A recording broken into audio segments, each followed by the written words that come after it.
What's going on, YouTube? James Prigioni coming to you live from Jersey, September 23rd. Bring you guys along, show you what's going on. We added a bunch of things, a bunch of fruit trees and stuff, so this is really starting to move over to a food forest, even though we still have the annuals. The food foresting is really starting to come through. So we went out and bought some fruit trees. We measured this area. In the area we have, it's 32 feet by 35 feet in the space that we have the fruit trees, and we have 12 fruit trees in there now, not including all the grapevines we have and the strawberries, the perennial strawberries, or any of the annual plants. So the perennials are really starting to come through, and the annuals are just pioneering along the perennials. So at one point this will just be all basically perennials, but the annuals are helping to build fertility. They're helping to bring in worms, which is also building fertility, loosen the soil. They're just balancing the ecosystem, and they're just creating a perfect environment for the fruit trees to grow in. So I'm going to go through and show you some of the fruit trees. We're still getting tomatoes, and the hugelkultur bed did pretty well. Not amazing, it did pretty well. It's basically all tomatoes now, as you can see, just all filled through with tomatoes. So I'm going to show you some of the fruit trees. This is one of our cherry trees. This one probably did the best out of the whole yard of all the fruit trees. A lot of tip growth. It just really liked the spot. It's faded a little bit. I think it's getting a little cold for it. This was a this was a Santa Rosa plum. This was a plum tree. Moved over here. Getting some big tomatoes in there. These will be the biggest tomatoes of the year for us. Some real big ones. I'll have to show you guys when they finish up. Here's one of the trees we just got. This is a golden delicious apple. Sorry for moving so much. This is a golden delicious apple. It was only $13, and it's a beautiful looking tree. That's why we had to end up stocking up on some more trees and really getting this food forest moving along. Here's another yellow delicious apple tree we got for really cheap.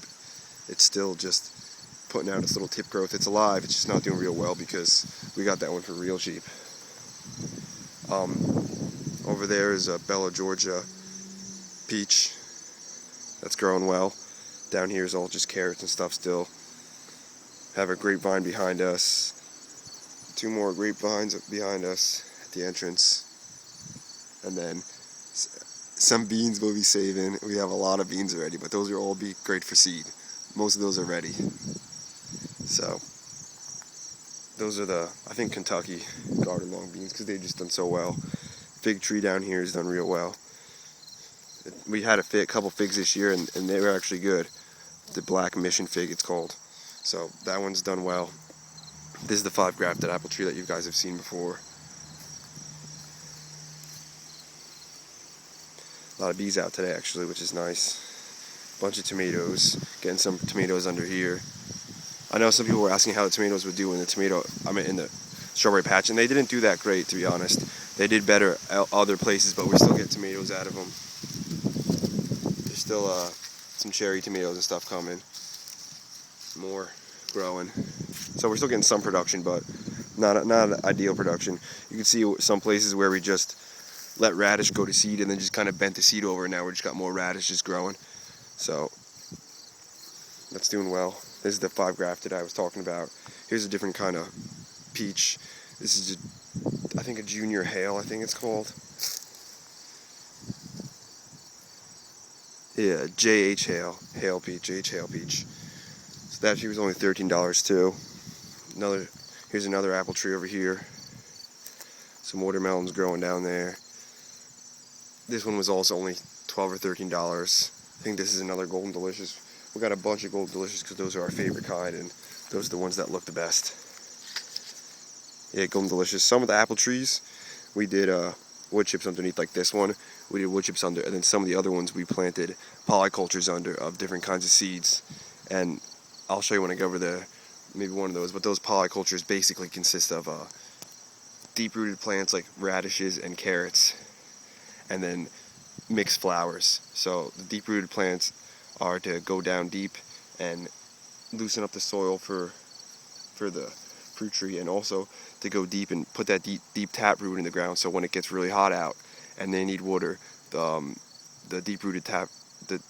plants with the deep tap roots will help wick up the water to more surface roots of the plants, and also the deep-rooted tap plants will help provide humidity when they transpire, and that'll make like a more humid climate around the outside of the tree, underneath the tree, and which will help cool it off on really hot days. So that's the idea behind that, because, and in my opinion, a lot of people don't realize how much plants really transpire. For instance, and how much that cools off this area around them, and how much microclimates they make. For instance, big sunflowers like this one, that will transpire or sweat. We perspire, they transpire. Same thing, just giving off moisture to cool themselves off. But a big sunflower will transpire just the same amount as a person will perspire in one day. So that's how much moisture they'll give off. So plants really, this in here is just providing the perfect mini ecosystem for all the fruit trees, and that's one of the main ideas. Here's another fruit tree. Here's a Bing cherry tree with some comfrey beneath it. That's a good plant to chop and drop, and also to make comfrey teas and stuff and sprays. Tomatoes doing pretty well. Here we have another golden delicious apple tree. We put that right on the underside of the swale, so when it rains, the water will just soak in and provide some good moisture from that. Then we have a Mount Morency cherry also, which is done well. We had that in pretty early. Then we have that big pear tree that's been there originally, and we got some pears out of that.